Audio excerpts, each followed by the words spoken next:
The group arrives at an overgrown, fog-covered train station in the middle of the night.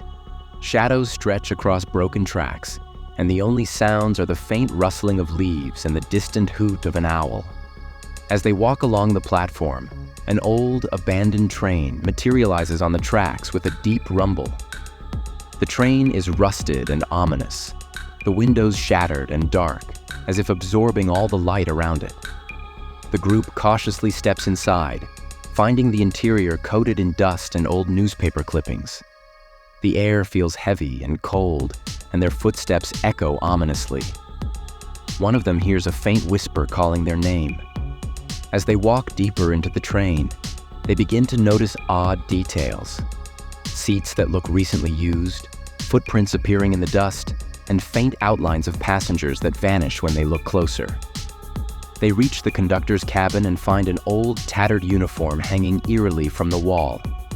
Suddenly, the conductor's ghost appears, his face pale and twisted, warning them to leave before it's too late.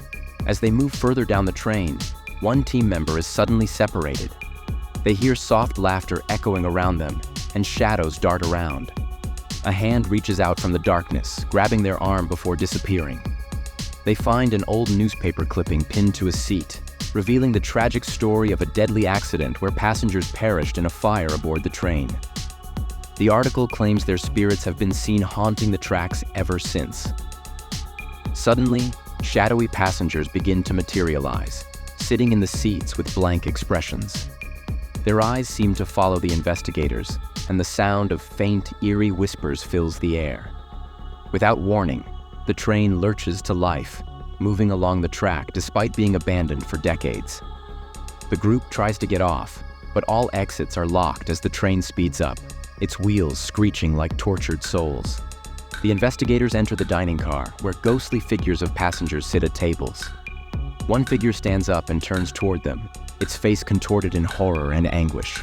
They finally confront the vengeful spirits, who demand to be acknowledged and released from their eternal limbo.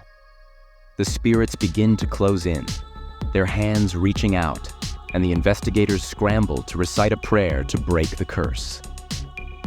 As the prayer reaches its peak, the train begins to shudder violently.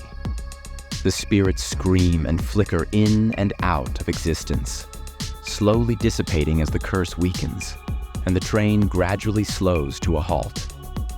The train grinds to a halt in the middle of nowhere. The doors unlock, and the group stumbles out, feeling a mix of relief and horror. The train disappears into the fog as soon as they leave, leaving no trace of its presence. Back at home, one investigator receives an old ticket in the mail with their name on it. On the back, it reads, "Your journey is not over," hinting that the curse may still linger.